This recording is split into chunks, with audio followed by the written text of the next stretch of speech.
ตั้งโตก่อนบอกโดยเอ่ยังว่าบ่ได้ไปเลยยังว่าบ่ได้เฮ็ดหันเฮ็ดนี่บ่ว่าลงเนาะโดยอืเพราะว่ามเงินมีบ่พร้อม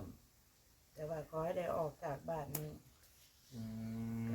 ยังบ่พอสิใส่ความคิดใหม่ อืมค่าห้องค่าหยังก็แพงเว้ยเสา600,000รวมผนังค่าไฟ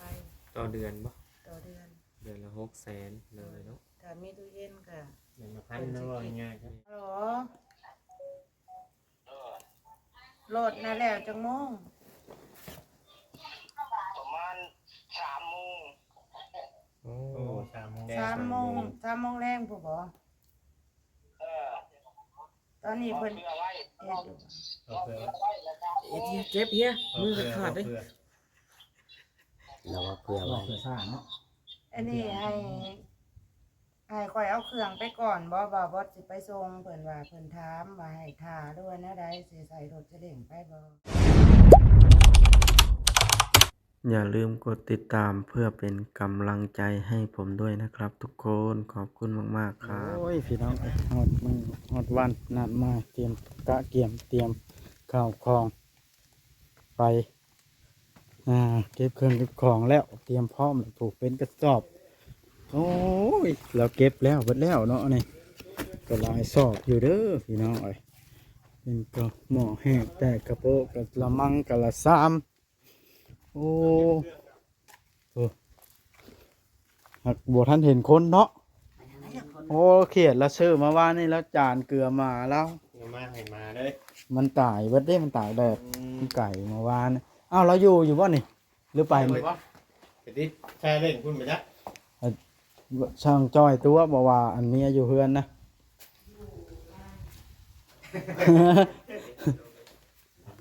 เอ้า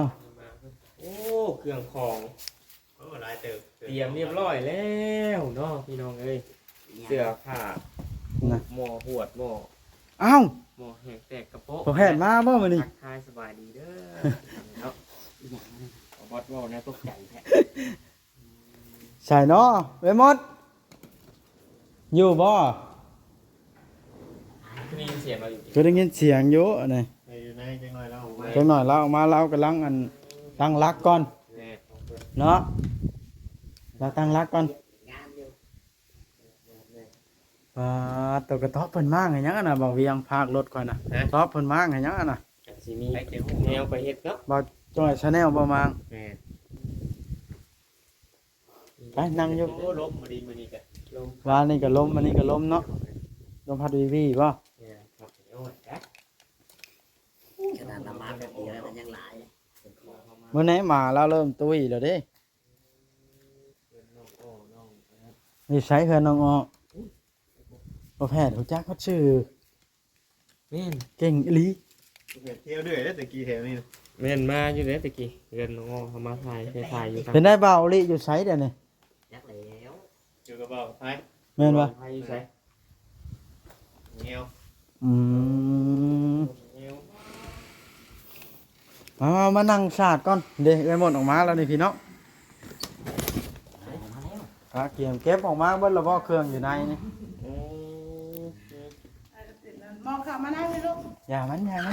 มันบ่ได้ดื้อมาน้อยหัวก็ได้ บ่แพ้เด้อเอาไปเลยสบายดีเด้อเอ้ย ส เด้อบ ายดีสบายดีเอาวัดท่วงมาเสียงหัวกันเนาะ โอ้เก็บเรียบร้อยเครื่องบ้านนี่เนาะ เรื่องเก็บของเรียบร้อย เป็นจังได๋เชื่ออันติดเชลงบ่แล้วได้สาเหตุได้เก็บเครื่องแล้วบ่แล้วนี่ เอาไปเสียบมันเอาไว้ให้ใน เอาวัดไปชม นี่ ว่า เสียบนี่ หรือว่าใด ใช้ว่าข้าวสารจ้ะ ใช้ข้าวสาร สารน่ะอยู่ภาคอยู่เฮือนโมอยู่ทั้งนอก อ๋อบ่ได้เอาเข้ามาไว้นี้ โดย ขนาดละมาแป๊บเดียวเนี่ยว่าคือของหลายปานนี้ค่อยคิดว่ามีแต่อันสองอัน ก็เป็นเสื้อผ้าแล้วก็เป็นผ้าห่ม เอา ก็ ตอนนั้นตอนเจ้ามาตะกี้ได้จะใช้รถมาแนวใด บ่มาซื้อเอาอยู่นี่ อ๋อ เอามาซื้อเอามาไว้ก่อน ในทางข้าวสารนั่นเนาะ เรื่องนี้ อ๋อ คือเราเลี้ยงงูเห่า ไปแต่เช้าบ่อันพอจอย ก็ ก็ประมาณ7 โมงเนาะเพิ่นออกวันแถวนะ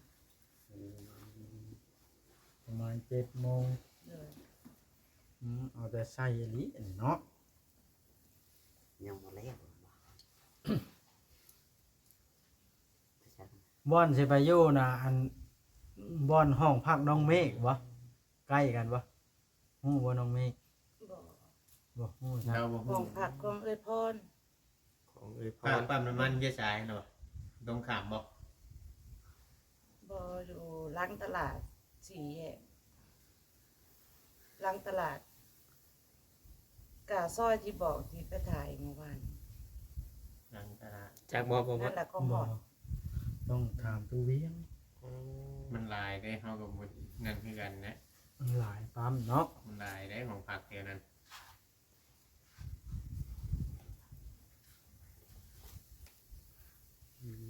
เป็นจังไดสิไปก่อนบ่หรือว่าถ้าพอจ้อยแล้วก่อน ก็เอาเครื่องไปก่อนก็ได้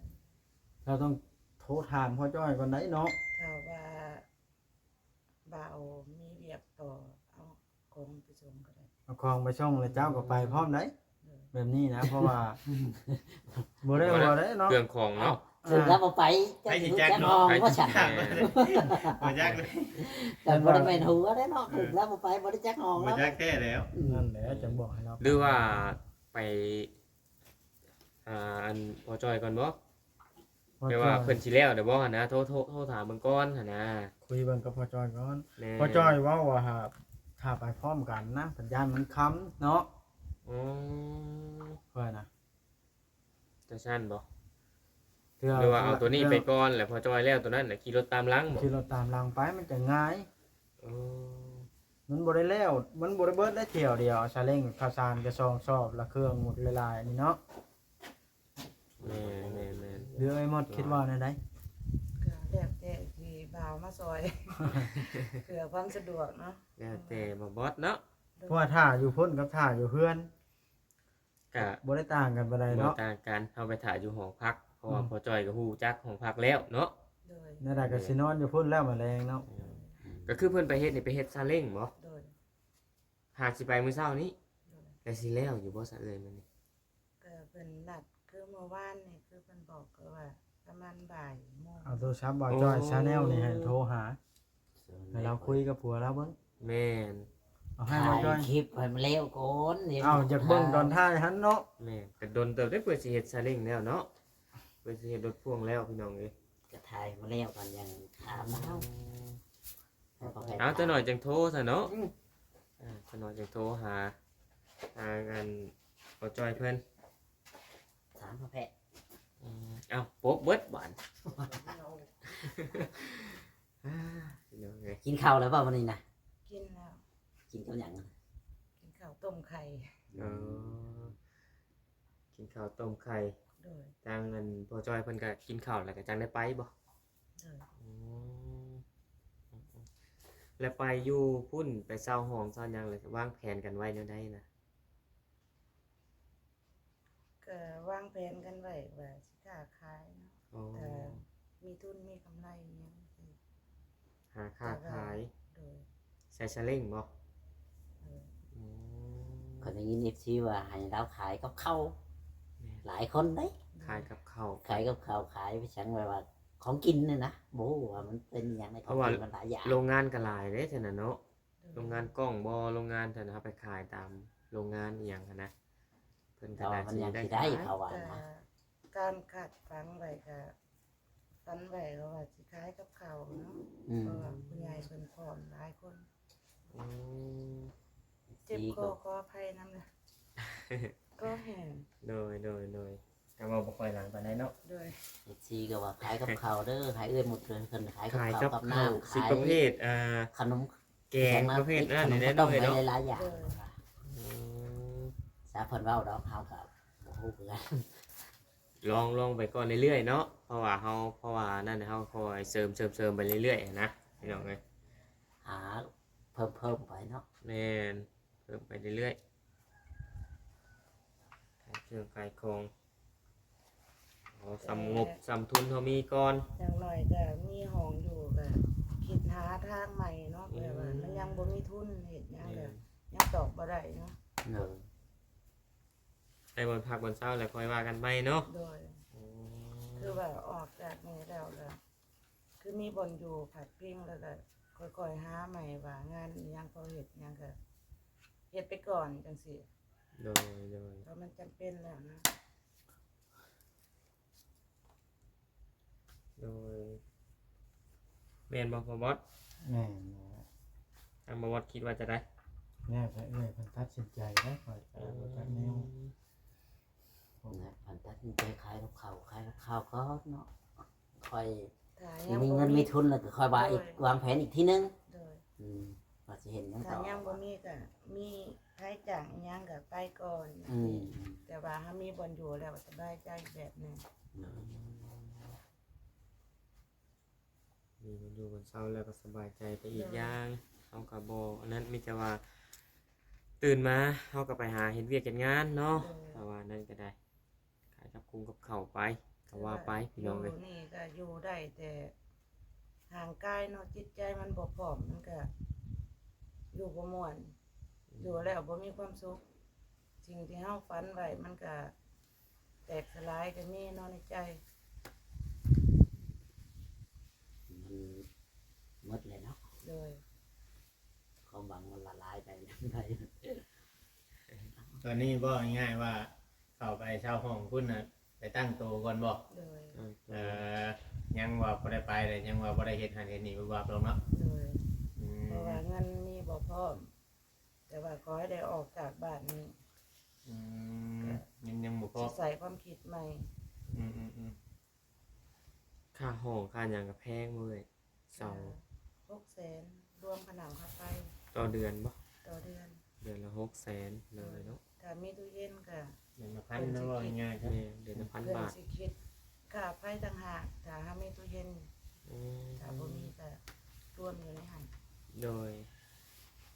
คำไปอยู่ชิโน่แล้วสมมุติว่านั่นนี่มันต้องถ้าว่าไปหาตัดอ้อยตัดหยังมันก็ต้องได้อันนั่นได้นี่เนาะมันก็ต้องได้มาไกลเด้อบัดบ่คิดว่าตัดอ้อยนะ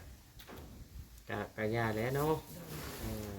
ขอให้ มาแถวนี้ก็ ที่อยู่ที่นอนให้มันสบายใจก็ใกล้ก็ไปงาน ใครอยู่ดอกถ้าแดนแถวนี้มาตัดตัดน้อยก็ได้ เออ กับบ่ใครปานใดนี่บ่เนี่ยเอามากับอันธรรมดานี่รถจักรเนาะ อยู่ในนี่ถักอยู่ในนี่แบบเ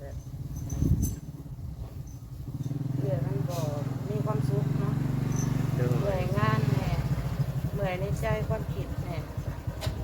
มันสิเหนื่อยมันสิเศร้าไปเบิดในใจเนาะมันมองหม่น แม่นถ้าเฮามีความในใจแบบว่าบ่สบายใจแหละเฮาสิบ่อยากคิดอยากนั้นนำเนาะ เลย เฮ็ดเวียกเฮ็ดงานก็บ่ม่วนบ่ซื่นหั่นนะบ่มีกำลังใจว่าง่ายๆซะบ่หาวหันอืม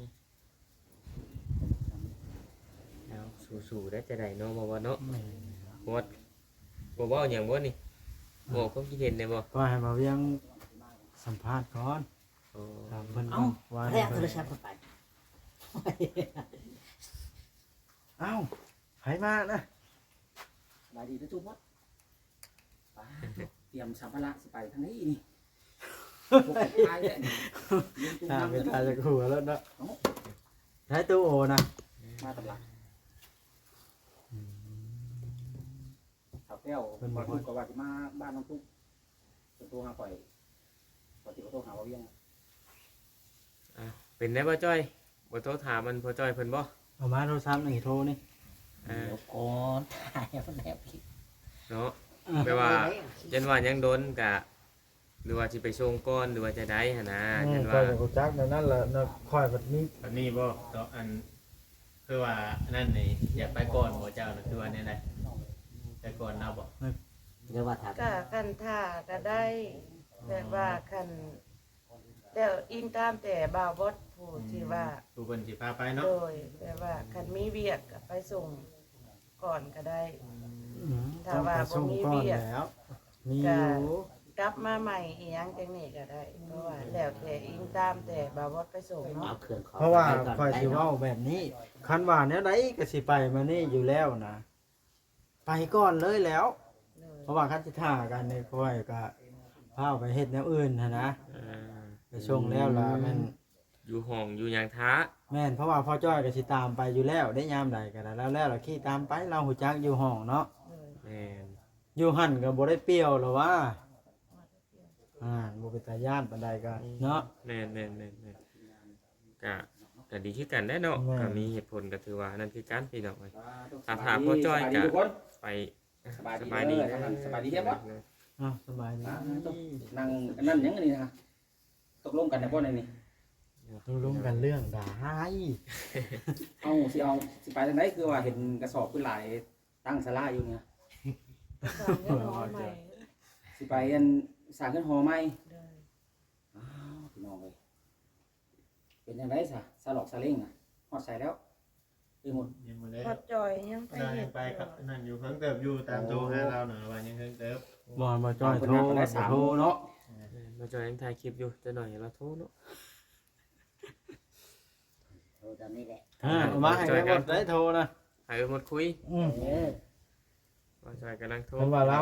ให้ท่าสิเอาสลิงคนเอาเถื่อให้คอยเข้ามาตอนแรกเถื่อคอยไปทางไกลแล้วมันผัด ยากเนาะ ยากบ่แม่นอื่นเนาะอยากช่วยเราให้มันง่ายนี่แหล้ว แม่นบอกว่าเวียง พอเราแสดงแล้ว เดินได้ ไป ของ กำลัง แล้วเด้ ก็ได้อยู่ เพิ่นว่าพอจ้อยว่าโอ้ยไปรถบัดแล้วคอยจะสลิงเที่ยวเอาก็แล้วแต่ลาวได้นั่นก็ได้คันว่าบ่พาไปถ้าไปพร้อมกันนะถ้าเราเว้าแบบนี้นะคันว่าไปก่อนรถให้ดีแล้วเนาะเอาขากลับออกเอาไปส่งเลยแล้วก็ถ่าอยู่พุ่นเลยเมียเรานะ ระยะเรายาก เครื่องน่ะแม่น มักเมียเราบ่ เมื่อเท่านี้บอกเครื่องเมื่อเท่านี้เนาะ มีตัวนี้แล้วก็มีข้าว2สอบอยู่ มีทั้ง โอ้ เขา มีเข่าอีก สองสอบนะ ถือว่านักน้ำตัวเข่านั่นแหละเนาะอ่า คันว่าซาเล้งเนี่ย2เที่ยวเนาะ เลย เพอเครื่องอีกเข้าอีกก็ไกลเติบบัดนี้ แม่นบ่พอลูก ต้ พี่ องถาม แสดงต้องสองคัน ถามเสือจะ 2เที่ยว เปิดลำโพงขึ้น จำสติ๊กเลยเขาลงมาจาก ติดอยู่ ปิดแล้ว ติดละ ฮัลโหลโหลดนั่นแล้วจังโมง ประมาณ3 โมง โอ้ โอ้3 โมง 3 โมงแรงผู้บ่ เออ ตอนนี้เพิ่น เพื่อไว้ เฮ็ดอยู่ เอาเพื่อ ไว้แล้วก็ เจ็บเฮีย เอา มือ เพื่อ ขาดเลย เราว่าเพื่อ เอา ไว้ เพื่อซ่าเนาะ อันนี้ให้ข่อยเอาเครื่องไปก่อนบ่บ่บ่สิไปส่งเพิ่นว่าเพิ่นถามว่าให้ท่าด้วยแนวใดสิใส่รถจะเล่งไปบ่หรือว่าสิ ครับไปก่อนก็ไป อืม ไปก่อนเนาะ เออ สิได้พาเพิ่นไปก่อน เจ้าแล้วรถก็นำไปอยู่ห้องเด้อ เออ สำนั่นแล้วซะ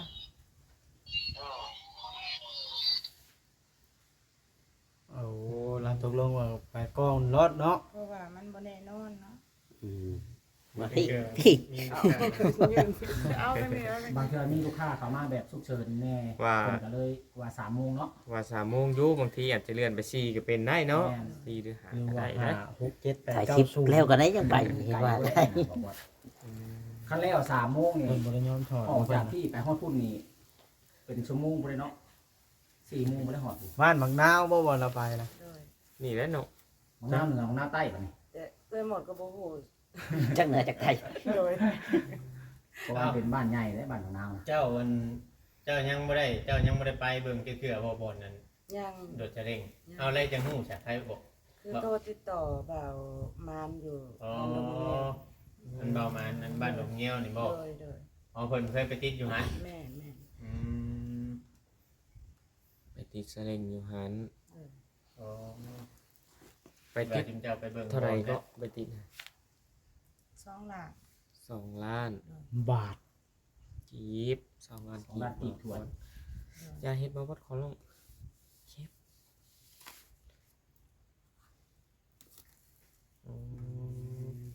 อืม เรื่องไหนเนาะ มีแต่ว่าตามใจบัดนี่มีแต่ว่าอย่าไปก่อนก็ได้เราอ่ะเพราะว่าเพิ่นก็เว้าคาดไว้ว่า3 โมงหรือว่า2 โมง ถ้าถากก็สิโดนเติบมาแล้วเนาะ ว่านั่นแหละ สิเจ้าน่ะมีโทรศัพท์เครื่องเดียวนั่นเนาะ โดย พ่อจ้อยถือไปแล้วแล้วเอาถ้าบ่มีโทรศัพท์บ่าวจ้อยตัวนี้ละบ่ได้โทรอย่างนี้ เนาะ เนาะ ในโทรเฮาก็ได้บ่ได้มี Facebook แล้ว ตู้เย็นแล้วก็มี แม่นบ่บอกเดี๋ยว นี่แล้วบ่วัดก็โทรมา บ่บอดก็มีเนาะ บอกว่าแต่มี คุ้มเลยว่าจ้อยโทรซื่อๆบ่บอดก็ได้โอ้ย เสียงเดียวกันนั่นแหละโทรหา